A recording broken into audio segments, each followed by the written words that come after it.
Kométa syna človeka.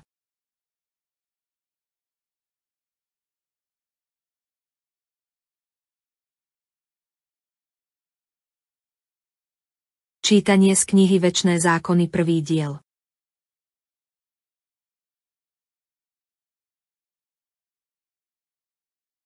Po objavení sa novej hviezdy kométy na oblohe, už neostáva veľa času do vyvrcholenia očisty, lebo je jej zvestovateľkou.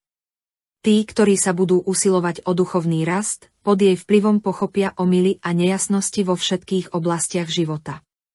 I keď kométa už nebude viditeľná, jej účinky sa budú prejavovať ešte niekoľko rokov. Jadro kométy je totiž nabité obrovským množstvom praduchovnej energie, ktorá pomáha všetkým, ktorí chcú napredovať, aby lepšie chápali duchovné poznatky a deje. Všetko skryté ukáže pravú tvár, vyjde na svetlo.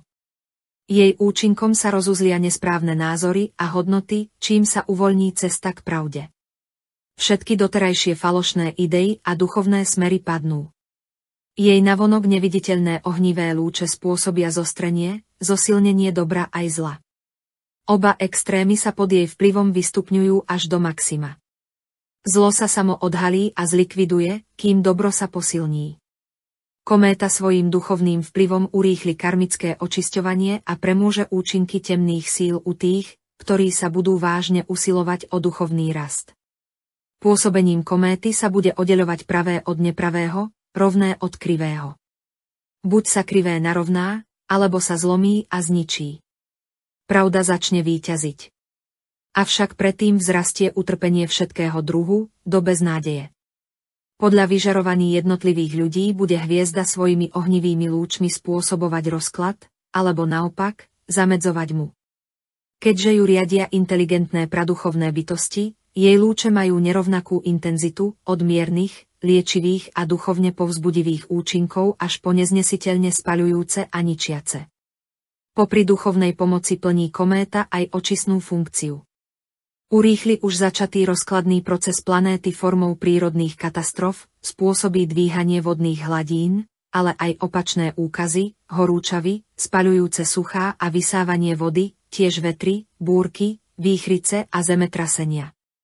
Ich cieľom je, aby ľudia pochopili márnosť svojho života zameraného len na hmotu a obrátili sa k duchovným hodnotám. Po svojej duchovnej premene dostanú za straty znásobené odmeny. Zmätok je začiatkom očisty. Tí, čo sa nebudú obracať k svetlu, k duchovnému poznaniu, neznesú jej neviditeľné silné duchovné vyžarovanie. Okrem zvestovania očisty, hviezda zároveň oznamuje splnenie Božieho prísľubu, blízky príchod syna človeka na zem, jeho narodenie. Vedci potvrdili, že táto kométa sa zjavila v našej slnečnej sústave aj pred 3000 rokmi, teda v období, keď sa na zemi poprvý raz narodil syn človeka ako knieža Abdrušin. Jej terajším vynorením sa na oblohe sa začína na zemi jeho vláda, lebo on je vykonávateľom očisty. Syn človeka vyslal kométu z praduchovna do hmotnosti po svojom návrate zo zeme, keď na nej žil ako duch pravdy. Ešte skôr, než nastane celková premena zemského povrchu, spojená s menšími aj väčšími katastrofami, uskutoční sa triedenie ľudí. Doteraz mal každý človek za pôsobenia dvoch protikladných vplyvov možnosť zatriediť sa tam, kam podľa zákona rovnorodosti patrí, buď na stranu dobra, alebo zla, prípadne na stranu ducha, alebo hmoty, čiže rozumu. Každý sa pred očistou prejaví v pravom svetle, kométa ho svojim silným duchovným žiarením k tomu prinúti. Toto zatriedenie sa nemusí prejaviť voči ostatným navonok, rozhodujúce je, aby sa každý sám rozhodol a zaradil vo svojom vnútri. Bytostiam v kométe prezradí pravú podstatu každého človeka jeho vyžarovanie, ktoré ľudia nevidia. Bude jeho vstupenkou. Buď do brán, pekla, kde má dve možnosti, totálny rozklad, či odchod na nižšie planéty.